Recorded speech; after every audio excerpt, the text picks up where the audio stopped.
சுமார் 4 பில்லியன் ஆண்டுகளுக்கு முன்பு பூமி இன்று நாம் பார்க்கும் போல அமைதியான இடமாக இல்லை. எரிமலைகள் வெடித்துக் கொண்டிருந்தன, வானில் மின்னல்கள் பளிச்சென்று ஒளிந்தன, கடல்கள் புதிதாக உருவாகிக் கொண்டிருந்தன. அந்த கடல்களின் ஆழத்தில்தான் பூமியின் முதல் உயிர் தோன்றியது. கண்களுக்கு தெரியாத அளவுக்கு சிறிய ஒரு செல்லுயிர்கள் முதலில் உருவானது. பல மில்லியன் ஆண்டுகள் கடந்து இந்த எளிய உயிர்கள் மெதுவாக வளர்ந்து பல வகையான உயிரினங்களாக மாறின. சுமார் 540 மில்லியன் ஆண்டுகளுக்கு முன்பு கடல்களில் பல புதிய உயிரினங்கள் தோன்றின. இதையே விஞ்ஞானிகள் கேம்பிரியன் வெடிப்பு என்று அழைக்கிறார்கள். அந்த காலத்தில் ஜெல்லி மீன்கள், ட்ரிலோபைட்கள் போன்ற பல விசித்திரமான கடல் விலங்குகள் வாழ்ந்தன.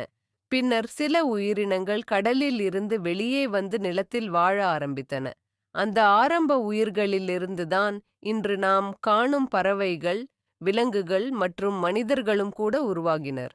இன்று பூமியில் சிறிய பூச்சியிலிருந்து பெரிய யானை வரை, கடலில் நீந்தும் திமிங்கிலம் முதல் வானில் பறக்கும் பறவைகள் வரை எண்ணற்ற உயிரினங்கள் வாழ்கின்றன. இந்த எல்லா உயிர்களுக்கும் ஒரே ஆரம்பம் உள்ளது.